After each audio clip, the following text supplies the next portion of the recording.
¿Qué tal? ¿Cómo están? Bienvenidos. Esto es Solo una vuelta más. Último día de la semana. ¿En qué anda el gobierno? Bueno, el presidente anda de gira y aquí, en el ámbito local, el gobierno está tratando con toda la fuerza posible de que un problema serio no se transforme en su primer gran escándalo. Vamos de vuelta. Esto está hoy en fase problema de mediano a grande. Me refiero a los alimentos, a la repartición, a si están vencidos. Está el gobierno haciendo todo lo posible en este mismo momento para que un problema de mediano a grande no se le transforme en primer escándalo. Lo digo porque el gobierno hasta hace 3 días, 4 días estaba atacando y ahora está defendiendo. Estaba atacando, estaba denunciando a los piqueteros o a algunas organizaciones sociales que, como ustedes saben, y ya hay boletas, ya hay material probatorio, estaban recaudando, tenían un sistema, estaban extorsionando a la gente con menos recursos. Es decir, el gobierno había echado luz sobre algo que parecía que antes eran casos aislados y ahora se veía el sistema. Es el sistema de usar a los pobres, de extorsionarlos y de arriarlos. Con todo lo que ustedes saben, sanciones, tomada de lista, encima está documentado. Estaba al ataque el equipo de La Libertad Avanza. Bueno, ahora está defendiendo y está pidiendo que pase la hora, tomando medidas. ¿Por qué? Porque efectivamente, después de negarlo, aceptó que hay mercadería que se está venciendo, que es muchísima mercadería en un momento en donde los comedores, no los corruptos, los fantasmas, los mentirosos, los que nunca existieron, los comedores reales, con gente pobre real, necesita alimentos. Y está haciendo todo lo posible para justamente defender a una ministra clave, que es Peto Velo. Hoy, y me meto a presentar a mis compañeros, Milei, y esto no es habitual en él, salió a bancar, les hago la B, no es la B peronista, es la B 2 veces, turno mañana y turno noche y tarde-noche, a Peto Velo. Vean estos tweets. Primer tweet. Y después critican a Peto Velo, la mejor ministra en el área social, sin lugar a dudas, desde el regreso a la democracia. Retuitea a Pablo Wende, un periodista especializado en economía, que menciona las cuestiones de la corrupción. Y para el turno noche, refuerza Milei el apoyo a Peto Velo en el medio de algún rumor. ¿Quieren saber por qué la operan? ¿Ven? Es una operación. Ministra Peto Velo con tanta furia. Acá está la respuesta. Está sacando a la luz lo peor de la corrupción política. Robarle el alimento a los segmentos vulnerables del país. Están desesperados y dispuestos a lo que sea con tal de frenarla. ¡Viva la libertad, carajo! Y abajo copia un informe de Jorge Giacobbe, donde en la nube de palabras de preocupaciones de los argentinos, bien grande la corrupción. Entonces Milei dice, ven, la corrupción es la principal o una de las principales preocupaciones de Argentina, por eso la quieren operar a Peto Velo. Está conmigo Pablo de León. ¿Cómo te va? Está conmigo Jessica Bossi. Buenas noches. Largo ahora contigo, sí. Jessica, dale. Bueno, ¿qué está haciendo ahora el gobierno? Sí. Básicamente, en cabeza de Peto Velo, la ministra de Capital Humano, se conoció que se presentó ante la justicia una denuncia penal contra Pablo de la Torre, que es un funcionario que ella echó ayer. No se saben los detalles de la acusación todavía no fue sorteado esto. Pero básicamente lo que trasciende desde Capital Humano, separo porque hay 2 cuestiones. Uno tiene que ver con los alimentos, las 6.000 toneladas guardadas en distintos galpones, y otro con una denuncia de corrupción, presunta corrupción, que denuncia Peto Velo a un funcionario que ella puso. Esta última parte, básicamente la maniobra es, se usa a la OIE, que es Organización de Estados Iberoamericanos, y se usa como una especie de pantalla de un ente que se hacen contrataciones por esa vía y que se habrían usado para pagar sobresueldos de algunos empleados o para figurar empleados, porque no aparece el Estado como empleador directo de esas personas contratadas. Ahí lo que dice Peto Velo es que hay una irregularidad. Mi pregunta es, datos que no sabemos, primero, cuáles son los contratos. Primero, ¿quién inicia ese expediente y quién lo firma? Sí. ¿Quién firma el convenio? Porque ahí va a estar, digamos, los datos muy concretos. ¿Cuántos pagos se hicieron? Espere, ¿podemos replantear? Sí. Sí.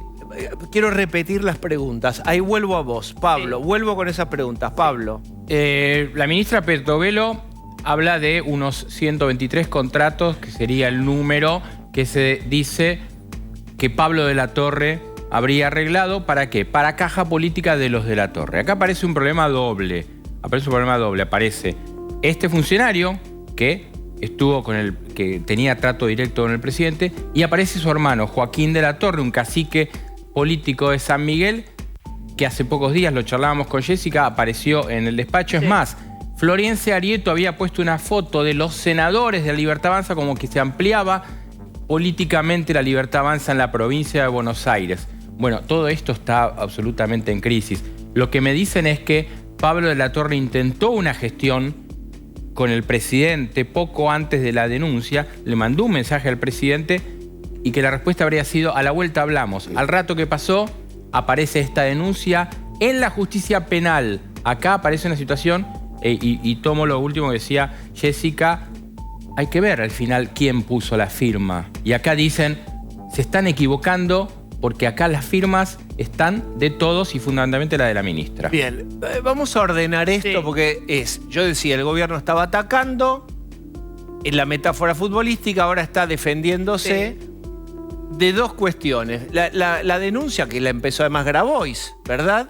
La de la leche, sí. Sí, la de la leche que se estaba venciendo, etcétera. Sí. Mientras el gobierno decía, no hay almacenado, lo que está almacenado es para emergencias, están equivocados. Nos están embarrando la cancha porque los estamos investigando. Un par de días después el gobierno acepta que tenía mercadería que se estaba a punto de vencer y ahí sí lo ubican, lo apuntan a Pablo de la Torre. Esto es uno y esto es la corrupción. Vamos a la parte de los alimentos primero. Sí, se juntaron los dos temas. Primero, el gobierno reconoce porque hubo una orden judicial. Digamos, la pregunta es qué hubiera pasado si no se hubiese cuestionado puntualmente este tema. Lo que dice Petovelo es que era responsabilidad del área de la Torre el control de stock y de vencimientos. Se determinó que en esas casi 6.000 toneladas, es cierto que había casi el 50% era yerba, pero también había leche en polvo que está por vencer en julio, y algunas muy menor lo que ya estaba vencido, que tenía que ver con arroz y demás, pero la determinación que tomaron es anunciar, y digo anunciar, que se va a repartir, pero incumpliendo a la justicia porque venció anoche el plazo para hacer la presentación de un plan de distribución de ese alimento. Y apareció una denuncia igual en Tucumán por este tema. Bien. O sea, es una cuestión que no está zanjada a partir del anuncio de que se va a repartir. Bánquenme un minuto con esta cuestión. Esta es la información. Acá están los ingredientes. Yo tengo el recuerdo de que nosotros cuando retomamos este año el programa, uno de los inicios, por lo menos que yo hice, fue sobre el mecanismo. Y decíamos que estaba muy bien que Milei estuviera observando el mecanismo de distribución de alimentos que estaba viciado de corrupción, pero que tenía que rápidamente reemplazarlo por un mecanismo transparente y que el tiempo pasaba ya en aquel, creo, segundo programa, y que estaba ocurriendo que había comedores que decían que no recibían comida, y de gente de comedores, incluso de gente que está, no te digo hinchando por Milei, pero que está con el gobierno de Milei. No eran hiperkirchneristas ni la izquierda, gente que bastante afín, que maneja comedores hace 1000 años, que dicen, ¡hey, manden! Pasaron varios meses hacia esto. Sí. ¿Qué está pasando? Bueno, olviden la información. ¿Qué está pasando? El problema que tiene el gobierno, y por eso está bien la figura que usabas del contraataque, es que va a decir, miren que pasa esto, la yerba estaba fea, acá hay contratos raros, pero los alimentos no se repartieron. Y vos ponías el ejemplo. Margarita Barrientos dice que ella cerró un comedor y que de la Torre le habló de los alimentos, pero que no le dio precisiones y que no le entregaron. Entonces, ¿por qué van para adelante? Porque tiene un problema serio. Porque Grabois dice, tienen leche en polvo que se está por vencer. Y es así. Entonces, en un momento que el gobierno iba contra los piqueteros de izquierda y denunciaba a Beliboni por facturas truchas, que eso está bien denunciarlo y eso está bien que la justicia lo investigue, ¿qué pasa con el gobierno? El gobierno está cediendo a Grabois y a Tolosa Paz, por ejemplo, que le está diciendo, ustedes no nos pueden hablar porque lo que están haciendo es negligencia en la gestión al no repartir alimentos en un país donde hay 50% de pobres. Sí, hasta que se hicieron las auditorías en los comedores, se dejó de dar cualquier tipo de alimento, ¿sí? Después lo que se estableció es un mecanismo de darle plata.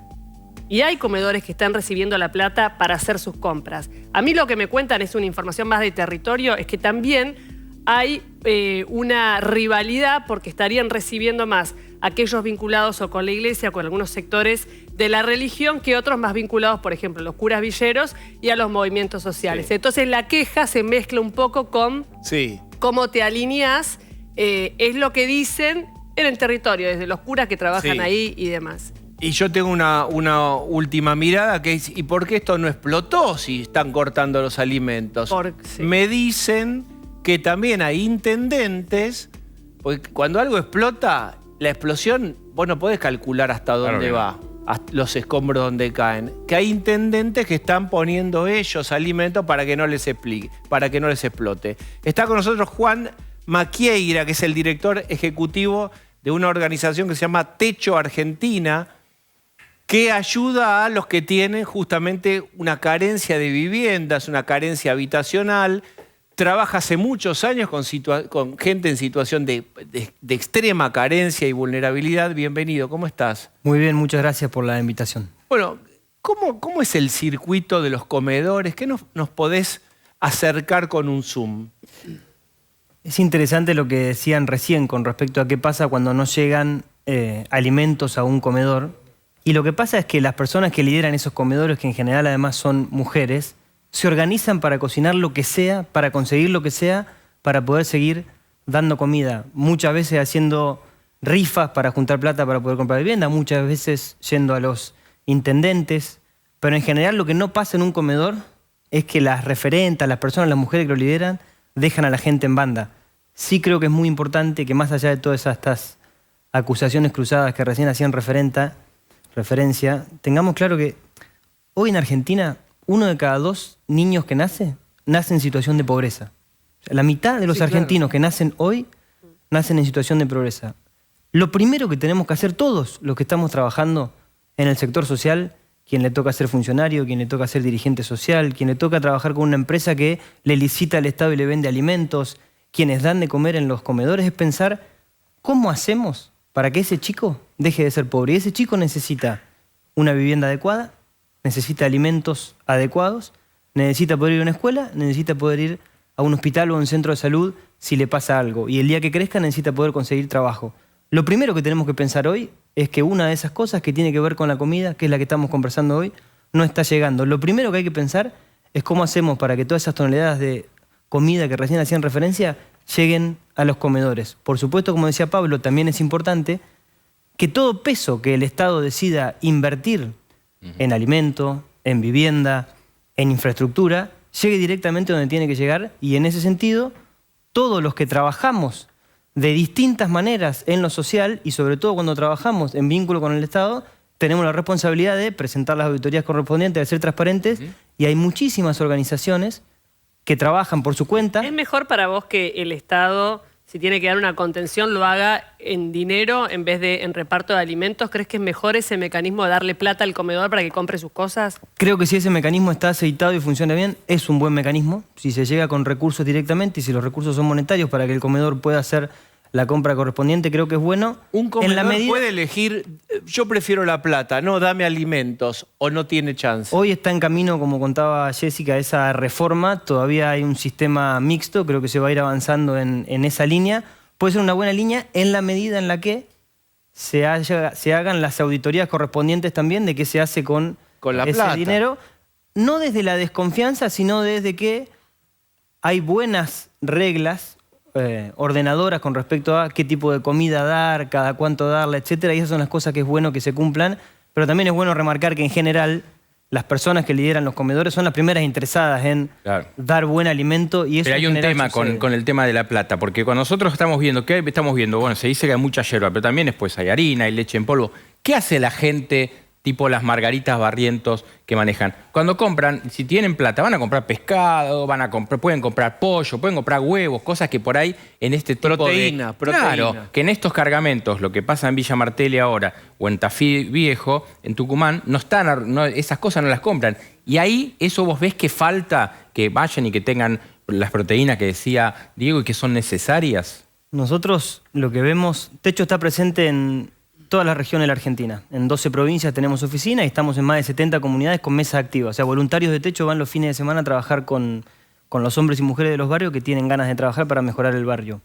Y ahí lo que se ve es efectivamente que hay cada vez más personas yendo a buscar comida y empiezan a aparecer personas que tradicionalmente no pedían comida. ¿Cómo es ese momento? Porque alguna vez hablamos con Toti Flores y él contó muy bien la tragedia del que se arrima con mucha timidez y mucha vergüenza por primera vez, capaz un padre de familia o una madre de familia, un comedor, y por primera vez pierde su condición o siente que pierde su condición de proveedor, con mucho dolor y va a pedir. Y lamentablemente es parte de la crisis argentina. Nosotros venimos hace demasiados años, demasiadas décadas de crisis en crisis, que lo que hace es que la clase media argentina, que solía estar tranquila con respecto a saber que sus hijos iban a poder estar mejor que ellos y que iban a poder progresar, hoy eso no lo están viviendo, y lo que pasa hoy efectivamente es que se dan mucho de estas historias. ¿Cómo es? ¿Qué te acordás de eso? Un padre, una madre que tradicionalmente... Si no, me parece que es muy lejano, muy frío. Está bueno que lo cuentes, porque... Mirá, te cuento una historia de una construcción de techo de hace unos días. Estuvimos construyendo en Zárate, trabajando con empresas y con el intendente. Ambos pusieron fondo, el sector privado, el sector público, y estuvimos construyendo viviendas en Zárate. Una de las parejas a las cuales con techo le construimos la vivienda era un hombre que trabajaba en una panadería hace 15 años. O sea, no es que estaba desempleado, claro. No es que tenía poca gana de trabajar. Hacía 15 años que trabajaba y su mujer además hacía facturas para poder vender en el tiempo que tenían para poder salir adelante. No podían creer que estaba llegando techo a acompañarlos y ayudarlos, porque con mucho dolor ellos habían visto cómo el trabajo que hace 15 años les permitía alquilar una casa, ya no les permitía alquilar la casa, ya no les permitía llegar a fin de mes, y era una pareja que efectivamente iba a un comedor con todo el dolor que para ellos implicaba, porque ellos se sentían generadores de trabajo, generadores de riqueza, creadores de comida para otros. Y no es el fenómeno que ya desde hace mucho tiempo... Miren la cita que voy a hacer. Cristina dijo, gente que está trabajando, formalizada y es pobre. Y lo corrió por izquierda Alberto Fernández como si ella no hubiera tenido nada que ver en ese tobogán de la economía y de la macroeconomía. Pero lo que vos estás viendo es gente con cultura de trabajo que de repente necesita la asistencia porque no puede tener una casa. Sí, y lo que vemos nosotros también es que si hay algo que no falta en los barrios populares, es gana de laburar y gana de salir adelante. El vecino promedio de un barrio popular no es alguien que se queda en la casa esperando, tomando mate, que venga el Estado a salvarlo. Es un vecino, una vecina que quiere salir adelante, que quiere laburar. Cuando llegamos nosotros con los voluntarios jóvenes de techo, que vienen ellos a construir ellos su misma vivienda, que es una vivienda de transición para poder salir adelante. Es gente que quiere salir adelante. Lo que pasa es que lamentablemente hoy todavía en Argentina, el sistema, la manera en que hemos decidido y nos hemos ordenado como sociedad, no le permite a un hombre o a una mujer de un barrio popular o que está en situación de pobreza que con su trabajo pueda salir adelante y progresar. Ahí vuelvo a vos. Ahí vuelvo a charlar con él. Quiero preguntarles a ustedes, ¿cómo sigue esta denuncia contra Pablo de la Torre? El camino legal. Ahora, el gobierno atacaba, lo conté, a piqueteros, grupos sociales, corrupción en la distribución de alimentos. De repente recibe un contragolpe y se está defendiendo. Recordemos cuáles son los caminos de la defensa del gobierno para yugular esta crisis. Yo decía al principio que no se transforme un problema serio en un escándalo. A ver, el gobierno primero denunciaba a Pablo de la Torre por un tema de la no distribución de alimentos y el tema de contratos ante la Oficina Anticorrupción. Hoy, ¿qué pasa? Da el salto y anuncia que va a la justicia penal. Hasta ahora la denuncia no se conoce. Se habla de 100 y pico de contratos truchos o contratos de ñoquis que le asignan a Pablo de la Torre y que el lunes recién la justicia diría, pero hasta ahora no se conoce. Acá la persona clave es Leila Gianni, una persona que viene de la función anterior y que fue incorporada por Sandra Petovelo a su círculo de confianza. Y quiero sumar la complejidad política de un apellido fuerte, sobre todo en la provincia de Buenos Aires, que es de la Torre. Jessica, vos habías acercado una foto de hace algunos días. Sí, el 21 de mayo Joaquín de la Torre, senador provincial, hacía poco había integrado el bloque con La Libertad Avanza, fue a ver al presidente de la Nación en su despacho. Él sube la foto a sus redes sociales, ahí está la selfie. le lleva un regalo, un presente al presidente que tiene que ver con una figura religiosa. Por supuesto, contento con esta situación. Y lo que pasó hoy, ahí está, le está entregando una imagen. Y lo que pasó hoy, básicamente, después de tomar conocimiento de lo que había sido y las circunstancias del despido de su hermano, alguien de su confianza, que desde lo personal le afectó porque le están denunciando por corrupción, lo que está pasando ahora es que se quiebra en la legislatura de la provincia de Buenos Aires, tanto en el Senado provincial como en diputados, digamos, lo que responde a Joaquín de la Torre, que a Milei no le importa nada, la primera sección electoral, el armado político, eso lo sabemos porque él ganó de alguna manera sin nada de eso, pero esto va a tener implicancias porque le parte el espacio político que recién habían armado y le genera también una quita de apoyo a lo que es la fuerza en el territorio de la provincia de Buenos Aires a partir de los de la Torre, que por supuesto el epicentro es San Miguel, por eso decía la primera sección electoral, pero esto tiene su consecuencia política, porque además lo leí toda la política. Pero además yo les quiero preguntar, ¿Pablo de la Torre se pronunció? Sí. Dijo, no. ¿Qué están diciendo de mí? Es una barbaridad, está pensando una estrategia, va a salir a hablar. ¿Qué sabemos? Pablo de la Torre se enteró todo por los medios. Dice que se enteró todo por los medios y estaba pensando ayer que lo iban a denunciar en la Oficina Anticorrupción. Hoy se entera por los medios que lo denuncian en la justicia penal. Yo tengo la información de que él le habría mandado un mensaje al presidente, que está en El Salvador en estos momentos, para hablar, para decirle, en virtud de lo que contaba antes Jessica, tenemos una relación política, un acuerdo con Joaquín de la Torre, por eso él está también ahí. Y aparentemente Milei le contestó y le dijo, hablamos a la vuelta. Después vino la denuncia penal y obviamente está azorado con esta situación, más allá que en la justicia penal se va a tener que defender, claramente. Sí, lo que hay, al menos la versión que surge desde su lugar, es que la responsabilidad política y decisional del ministerio es de la ministra, como diciendo, si hay algo que se hizo mal, no soy yo solo. Ojo con esto último, que ya lo había dicho Pablo, es decir, ojo que puedo tirar del mantel, me quieren tirar de la borda a mí, ojo que yo agarro y tiro también. Quiero preguntarte lo último, Juan, que es, vos mencionas mucho la cultura del trabajo y de las ganas de trabajar o de armar la casa que ustedes le proponen desde techo. ¿Cómo es la convivencia? Uno sabe cómo es, pero vale la pena que cuentes, entre el que labura por ahí en un barrio laburante justamente y el que recibe un plan y por ahí no labura y ya es segunda generación sin cultura de trabajo. ¿Cómo es esa vecindad? En general, la gran mayoría de las personas que reciben un plan en Argentina no puede vivir de un plan.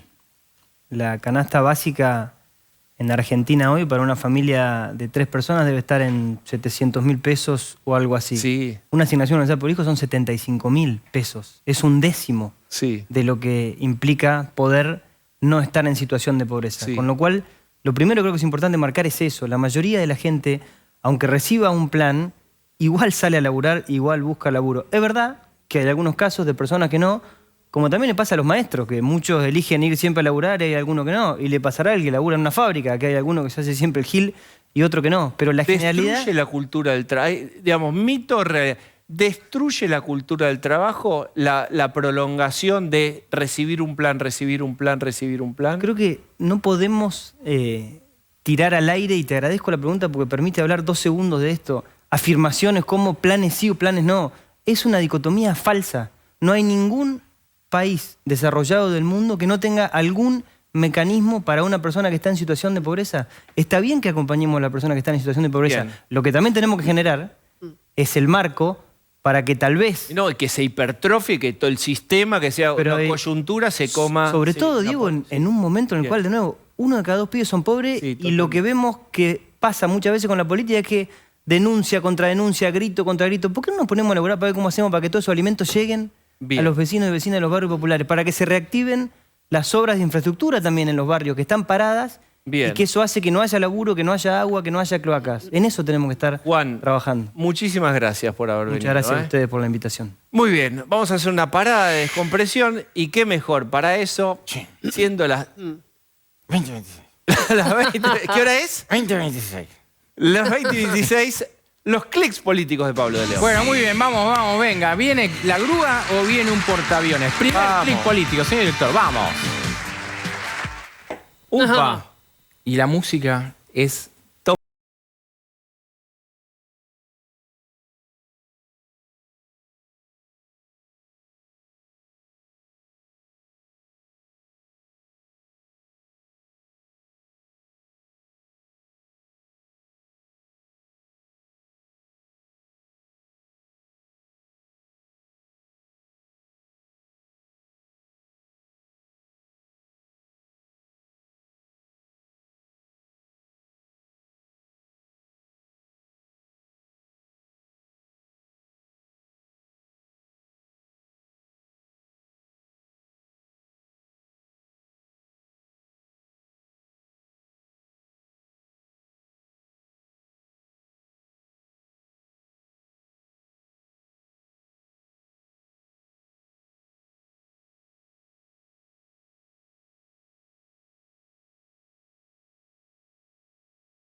Pero vamos. Bueno, vamos, cambiemos de eje. Vamos, segundo clic, señor director. Qué linda música. Mañana es la final de la Champions. Qué partidazo tremendo. ¿Vas a ver, Seigman? Sí, no creo. No sabés ni quién juega. Real Madrid, Borussia Dortmund. Pero ahí está. Vos estás viendo la frase histórica del Dibu Martínez a la derecha y a la izquierda Waldo. ¿Qué tendrá que ver el Dibu Martínez con Waldo Wolf? Me encanta el juego de poner dos elementos y decís doble montoncito. Waldo ¿Qué Wolf, tiene que ver? Antes de ser dirigente político, era dirigente de la comunidad judía, pero también era arquero de Atlanta. Sí, claro. Su hijo y el hijo es arquero, en Tigre. Exactamente, de eso se trata. Miremos estas fotos. No, está en Israel. Ah, mira, y salió campeón. Pero estuvo en Tigre. Sí. En el Maccabi, no me está qué es, en el Maccabi Petah Tikva. ¿Qué pasa? Él era arquero suplente de Tigre. Sí, era arquero suplente. Suplente de Marinelli. Le mandamos un abrazo y a su mujer, Agustina Scalise, que trabaja en el canal. Era arquero suplente. Lo venden a Israel, a un equipo del ascenso. Sí. ¿Y qué pasa? Asciende y termina ganando la Copa esta, con lo cual va a terminar jugando la Europa League. No es la Champions League, la Europa League. Es campeón de Israel. Es campeón de Israel, sí, se fue con la novia, posteaba también fotos con su copa y con su novia. Está feliz de la vida atajando en un equipo que va a jugar en un torneo internacional como la Europa League contra equipos muy grandes de Europa. Y ahora el dato de Jessica Bossi sobre el fútbol israelí. Cri. No tengo ni idea. Adelante, Igual Pablo. muy impresionada con toda la historia. Bueno, no quiero ver a Waldo Wolf siendo hinchada, algo ahí. Dale, pero ¿qué no, más? dicen que lloriqueó, qué sé yo. Bueno, no importa. Volvamos a la Argentina. Vamos. Qué linda que es La Rioja para el tiempo del Esto te gusta, carnaval. vos sí. Me gusta. Vos sí va a ir a danza árabe. Folclore no tanto. No, folclore no. No. Pero danza De- árabe sí. Es De León. cumbia, es cuarteto. Tienen mensajes para... Mándenle enlaces a cuartetos y cumbia, ¿o no? Sí, positivo. Bien. Bueno, perfecto. Por supuesto, A ver, siempre positivo. Quintela, vieron que el gobernador de La Rioja se queja de que el gobierno no le manda plata y toda esa cosa. Bueno, ¿qué hizo Martín Menem? Que es riojano, obviamente, Sí. y que, atento cuando vuelva a discutir la gobernación de La Rioja, ¿qué va a hacer Martín Menem? Sí. Y publicó un videíto bastante gracioso, miremos. Entre enero y abril, los primeros 4 meses, La Rioja, el gobierno de Quintela, tuvo a disposición 207.000 millones de pesos. Y gastó en salarios los primeros 4 meses 100.000 millones de pesos. ¿Qué quiere decir esto? Toda la plata que le mandó el malo de Milei, porque es malo para Quintela, que entre lo que entró y lo que gastó, le sobraron 107.000 millones de pesos. Acá les puse todos los ceros para que tengan magnitud de la cantidad de guita que ha sobrado en La Rioja los primeros 4 meses. Bueno, entonces ahí agarró. Me hacía acordar, ¿se acuerdan? Ahora, clave fue Fibrón, Ay, que fue petróleo. petróleo, cuando Sí. fue el Adolfo y ponían el pizarrón de Mariano No se Grondona, equivocó, ¿no? por lo menos. Ahí está. Claro, acá no, acá supuestamente las cuentas están bien. Han terminado los clics de esta semana. El lunes tendremos más. Y ahora una...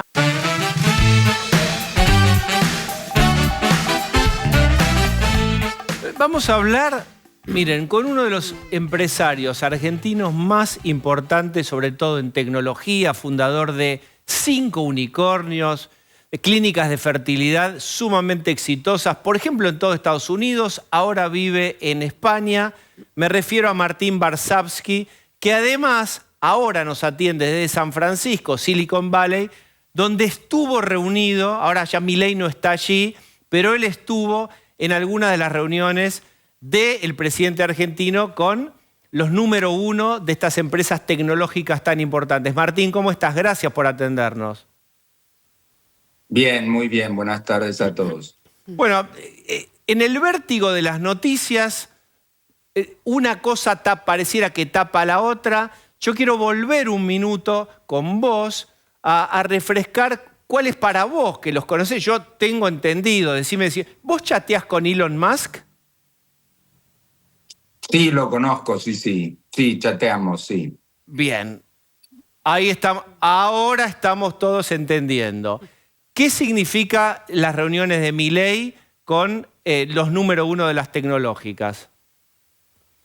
Bueno, el discurso de Milei, la manera de hablar de Milei, el mensaje de Milei, es un mensaje que resuena mucho más allá de la Argentina y sin duda en Silicon Valley, porque él habla de la libertad, su pensamiento libertario, de reducir el gobierno, de bajar la regulación, de dejar más protagonismo a las empresas y a los individuos y menos al Estado. Es un discurso que fue muy bien recibido en Silicon Valley y ayuda a la posibilidad de que las empresas, los gigantes de tecnología norteamericanos, aumenten el empleo en Argentina. ¿Cómo podrían hacer eso? ¿Qué se necesita para que las reuniones, que entiendo fueron muy buenas, se transformen en inversiones? ¿Cómo es esa hoja de ruta? Bueno, es curioso que usás la palabra inversiones, porque yo entiendo que tradicionalmente la gente piensa eso, ahora van a venir a construir una fábrica, van a venir a hacer... Pero la economía del conocimiento no funciona así. La Argentina tiene bastante talento humano, ¿no? Talento humano que se traduce en programadores, en empleados de la economía del conocimiento. Y lo que hacen estas empresas es muy rápido, no tienen que construir una fábrica o hacer algo así. Muchos de los trabajadores, por ejemplo, Google ya tiene 400 empleados en Argentina, y cuando nos reunimos con Sundar Pichai, que es el CEO, él dijo, se sintió muy bien, se sintió cómodo y dijo, vamos a tomar más gente en Argentina. Es como, y además son trabajadores remotos, es muy fácil tomarlos. No, esto no hay que construir oficinas, no hay que... Sí, hay otro tipo de inversiones que se hablaron como centros de datos, eso sí que requiere infraestructura, eso sí puede llevar 2 años, 1 año hasta que estén listos. Pero lo que más se habló es de la inteligencia artificial y eso simplemente requiere contratar más programadores. ¿Podés recordarnos, o si tenés la posibilidad de contar algún tramo de la reunión que vos hayas presenciado? Porque hemos sabido poco, lo que se pueda y quieras contar de algún pedacito de la reunión, algo que haya sorprendido de Milei, alguna ida y vuelta en la conversación. Bueno, a mí lo que quizás en la reunión con Tim Cook estaba Milei, estábamos 5 personas del lado de argentino, estaba Matt Travisano y yo, que no trabajamos para el gobierno y ayudamos a organizar el encuentro. Yo le escribí a Tim Cook, le pedí de hacer el encuentro, él respondió enseguida, sabía quién era Milei, quería conocer a Milei, estaba intrigado. Y después estaba Demian Reidel, Gerardo Huertain, el embajador, Luis Caputo, el ministro de Economía, Milei, el presidente, y yo. Y del lado de Tim Cook había unos 6 ejecutivos del área latinoamericana de Apple y que eran relevantes para la Argentina. Entonces, al principio de la reunión, Tim Cook habló de los excesivos impuestos que hay en Argentina, que hace que la gente compre pocos iPhones, porque los iPhones son carísimos en Argentina. Y efectivamente, pero fue muy interesante porque él lo presentó como un impedimento para que crezca Apple en Argentina. Y Milei lo sorprendió dándole una visión que yo creo que es muy atractiva, en la cual él dice que su rol como gobernante es diferente al de todos los otros gobernantes, que él, en vez de querer aumentar el rol y el protagonismo de los políticos, él cree que los políticos ocupan un lugar que no les corresponde y que se la pasan la vida regulando a las empresas y haciéndoles la vida imposible. Y le explicó cómo él pensaba que empresas como Apple o como Google o como otras, obviamente no solo Apple, mejoraban muchísimo la calidad de vida del individuo y producían todo tipo de ventajas, como por ejemplo puede ser la red de Starlink para conectar a todos los lugares remotos de la Argentina, y que él era un tecnooptimista. Pero se habló de bajar en algún momento. Sí, la verdad que hay muchos impuestos en Argentina, por eso tus iPhone hay que traerlos de afuera porque realmente son muy caros. Se habló concretamente de un escenario de baja de impuestos. ¿Sabés, sí, Martín, que hay mucha discusión, el régimen de Tierra del Fuego, hay mucha cosa con electrodomésticos y con celulares? Se habló exactamente de eso. Se habló de bajar los impuestos y cómo el objetivo del gobierno era bajar los impuestos. Se explicó que cómo se bajaron 13 puntos del PIB de déficit, de 15 puntos del PIB que tenía la Argentina, y cómo él presentó un plan que dejó deslumbrado a Tim Cook.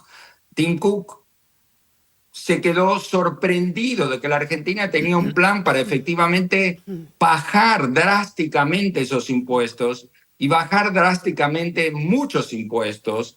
Pero el problema que heredó el gobierno es un déficit tan grande que es imposible controlar la inflación y la hiperinflación que había, si uno no logra un balance fiscal.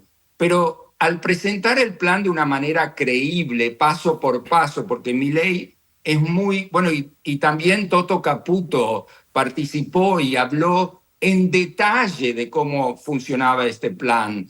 Fueron reuniones muy detalladas sobre exactamente lo que está ocurriendo en la Argentina y cómo desmantelar el andamiaje político puede repercutir en enormes ventajas para la Argentina, y cómo el modelo argentino de cambio había sido recibido bien por la población, pese a que era un modelo doloroso. Él, creo que en un momento se usó una analogía de Advil, no, ibuprofeno contra quimioterapia, que esto era quimioterapia, esto no era ibuprofeno, pero que nadie nunca se curó con ibuprofeno. Entonces, que había que extirpar el tumor del político que regala, de la gente que cobra y no trabaja. Y entonces, bien, que por supuesto era un proceso doloroso y era un proceso de transformación de economía socialista a economía capitalista. Pero él decía que él pensaba que sí le iban a votar la ley bases y que sí iba a poder hacer los cambios, y que estos cambios iban a resultar en una Argentina que tuviera impuestos comparables a los de Europa o Estados Unidos, que los iPhones iban a terminar costando lo mismo que en Europa, en Estados Unidos, que a nadie le iba a convenir más ir a Miami a comprarse un iPhone, y que las cosas se van a normalizar. Y empezó a usar ejemplos muy interesantes de que la Argentina era un país con una libertad bajísima, y estableció como un ranking de los países en libertad. en lo más arriba del ranking de libertad, él mencionó un país curioso, me pareció a mí curioso, que era Irlanda, ¿no? Y Siempre él lo decía menciona, como sí. como que la Argentina iba a ir subiendo en el escalafón de la libertad, iba a pasar de ser nada libertario a cada vez más libertario, y él decía que los países más libres, que daba el ejemplo de Irlanda, tienen un PIB per cápita que pasó de ser uno de los más pobres de Europa, a través de las políticas de la libertad, pasó a tener un PIB per cápita 50% más alto que el PIB per cápita de Estados Unidos mismo, de Estados Unidos, es decir, el PIB que a mí me sorprendió y lo corroboré después mirando que el... La verdad que me tengo ganas de charlar tantas cosas, se me ocurren varias preguntas clave, pero la televisión todavía hay algo que es limitado, que es el tiempo, y se nos acabó y te volvemos a contactar pronto. Quiero agradecerte especialmente esta conversación, nos quedaron un montón de cosas en algo que ya no es tecnológico y se dice así, en el tintero. Más analógico no vas a conseguir. Chau, gracias. Hasta luego, gracias. Hasta Vamos la a hacer una próxima. pausa y estamos con Johnny. Vamos.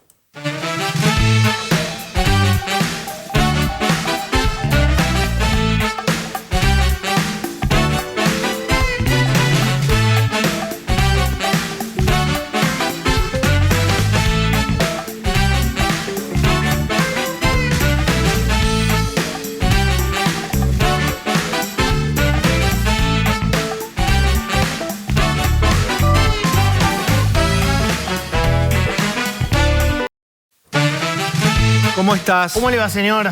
Bueno. ¿Todo tranquilo? Todo tranquilo. Vamos a preguntar al gobierno si está todo No, en tranquilo. el gobierno no hay nada tranquilo, nada tranquilo. Hoy alguien le decía a Milei, tenés que volver.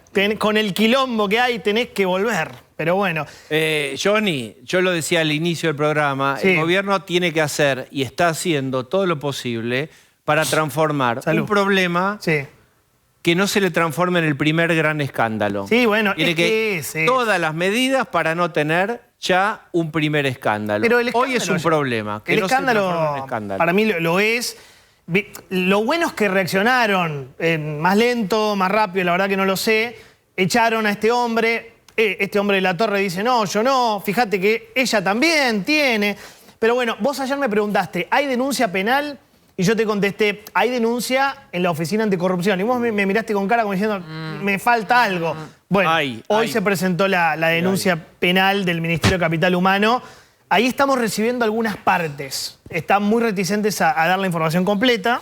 Nico y yo algo conseguimos. Son 100 contrataciones por lo menos de ñoquis. Yo ya voy a usar la palabra ñoquis porque es la que usan ellos en Off the Record. Sueldos de 600.000 a 1.300.000 pesos.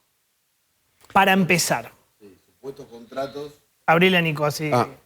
Ahora sí. Perdón. Sí. Supuestos contratos que se hacían por fuera, ¿no? de la Administración Pública Nacional. Sí. Lo acusan a Pablo de la Torre. Todavía la denuncia completa no se conoce, ninguna de las dos, de justamente esto, de haber contratado gente sin que cumpla sus funciones y recaudar ese dinero y cambiarlo a dólares. ¿Sabés qué me dicen? Ahora, Amigos él de niega, la Torre. Él niega todo y dice esto. ¿Qué dice? Si me atacan... Contesto. Sí. ¿Sabés qué dice? No, ya lo atacaron. ¿Qué dice en la denuncia? Que serían amigos de la Torre de rugby. De rugby. Así me dijeron. Yo la denuncia no la pude ver completa. De hecho, no la está... Estaría bueno La acusación saber... es personal contra De la Torre, solo contra De la Torre. No, es contra De la Torre. Este Federico Fernández que contamos ayer. Obviamente la cabeza, según Petovelo, según la gente de Petovelo, la cabeza de la corrupción sería De la Torre, que obviamente él, como dice Nico, lo desmiente, ¿no? ¿Va a hablar de Pablo de la Torre en algún momento? ¿De qué modo? ¿Se va a expresar con Pablo de León? ¿Con la justicia? Bueno. ¿Se va a poner un abogado? Claro. A partir de que el lunes se sepa dónde va y a qué juzgado le toca y dónde va y qué denuncian, concretamente se habla de 123 contratos, se va a tener que defender. Allí dicen que él tiene que decir, yo tengo todo firmado, pero hace unos instantes la OEI, esta organización de estados, sacó un comunicado, dice que le invierte 6.000 millones en todo el país, pero dice, La selección de perfiles corresponde exclusivamente a la Secretaría de Niñez, Adolescencia y Familia. Nosotros solo damos la plata. Ojo, la OEI dice, yo no tengo nada que ver y hago 20 provincias. Pero la definición está pero contemos qué es esto. Es una tercerización de la contratación, esto que está mencionando Pablo. Entonces, la tercerizada, ¿cómo se llama? OEI, está diciendo, solo hicimos el trabajo para niñez. Claro, lo hacemos con 20 provincias. Nosotros damos la plata, que significa ahorro de un 40% en contrataciones, pero en este caso... la culpa no la tiene la OEI. En todo caso la tiene el funcionario. No, y además eso pasa... repetimos esto, dale, la Pablo. selección de perfiles corresponde exclusivamente a la Secretaría, mientras que la OEI solo ejecuta las decisiones y procedimientos. Yo te los contrato y cualquier cosa el juicio me viene a mí, pero vos decime quién me manda. Son en general, perdón, Diego, son en general programas que tienen que ver con algún destino específico y el gobierno o el ministerio en cuestión contrata a las personas para implementar ese programa. Esos fondos están asignados a un objetivo específico. Claro. Ahora, eso pasa con organizaciones multilaterales, pasa con universidades donde en esas contrataciones históricamente y pésimamente siempre se han colado contratos políticos. Bueno, el otro tema que vamos a tratar, te lo puedo presentar. Viste que hoy habló de vuelta Melody, la secretaria privada de Espinosa, que la denuncia por abuso sexual, que está procesado Espinosa. No sé si podemos ver una parte, habló con Feynman en la radio, una parte, ella explica por qué lo grabó con el celular a Espinosa. Porque entonces, che, ¿por qué va Espinosa a la casa de esta chica y está todo grabado en el celular? ¿Podemos ver esa parte? Mirá. ¿Puede explicar lo de las cámaras? Sí, lo de las cámaras primero. Yo no soy un agente 007 ni Fernando Espinosa de James Bond. A ver, esto es simple.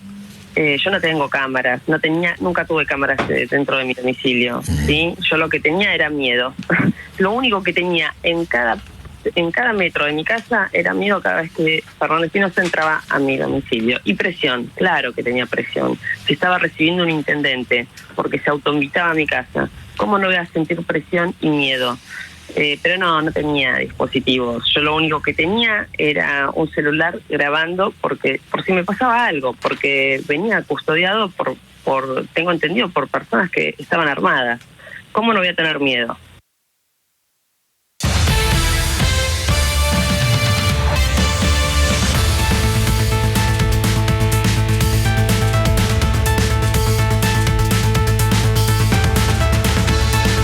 Diego, información urgente porque hemos conseguido una nueva escucha en el caso Espinosa. Obviamente seguimos con lo que pasó ahí esa noche en la casa de Melody. La verdad se va a ir complicando cada vez más la situación procesal, judicial del intendente, todavía intendente de La Matanza. Están juntos. Espinosa le dice, la gente dice, nunca hubo nadie como Fernando ni va a haber. Le dice a Melody. Melody le contesta, nunca pensé que generabas eso en la gente. Si vos supieras lo que yo pensaba de vos. Empecemos a hablar sinceramente. Mira, más pruebas de que el encuentro existió. La gente dice, nunca hubo nadie como Fernando en la gente. No me imaginé que generabas eso en la gente. Si no supieras lo que yo pensaba. Porque y empezamos a hablar sinceramente. No. Y después hay una más que te quiero mostrar, si podemos poner, que es cuando Espinosa le dice, igual todo el mundo en La Matanza sabe que soy gato. ¿Podemos ponerlo? Mirá. Igual todo el mundo en La Matanza sabe que soy gato. Sí. Te va a decir, sí, no, sí, no, Fernando. No. ¿Sí? Te conocen así de... Así de, y había cosas que no se escuchaban, a ver. No, estos son, entiendo que parte de los audios que figuran en el expediente que aportó Melody. Sí. Y no todos, pero algunos la justicia dijo que eran válidos para la causa, que eran positivos. Uno es este. Ya lo habíamos contado. ¿Por qué? Porque Espinosa había estado en la casa de Melody, él lo había negado en un principio. Cuando volvió a declarar, le mostraban las antenas de los celulares, ya no pudo decir que no y además estaba... este audio, lo que dijo después en la indagatoria fue, no me acuerdo bien por qué fui, ella empezaba a trabajar en la municipalidad, es raro que empiece a trabajar y por eso vaya el propio intendente. Justamente por esto, porque sí trabajaba en la municipalidad con un nombre falso, María Micucci. Estaba nombrada así. Hicieron poner un nombre falso. Claro, Lalo Creus, que es concejal de La Matanza, presentó una nueva denuncia contra Espinosa por malversación de fondos públicos y otros posibles delitos. ¿Por qué? Porque estaban usando plata de la municipalidad para contratar a alguien como mínimo en negro, porque era un nombre falso, no era... No, y también usaba los custodios, claro, los autos de la municipalidad para hacer algo que no era de trabajo, exactamente, ¿no? Y según denunció Melody también a un funcionario, Lentini, como quien le llevó un documento para que lo firme y exculpe a Espinosa de la denuncia de abuso, ¿no? Claro. Fue muy fuerte todo lo que le contó Melody a Feynman, porque también dijo que Espinosa en un momento le dijo algo así como: gordita, cortá con esto porque terminas mal, palabras más, palabras menos, ¿no? Cortalo, una amenaza. Bien. Bueno, Diego, bueno, que tenga un excelente programa. Ha llegado Petri, el ministro de Defensa. Está bueno porque le vamos a preguntar cómo se tiene que repartir la comida, ¿eh? Sí. Hay una orden judicial, así que le vamos a preguntar cómo va a ser el ejército con esto. Muy bien. Chau, querido. Buen fin de semana. Igualmente, nos vemos. Arrancamos, dale.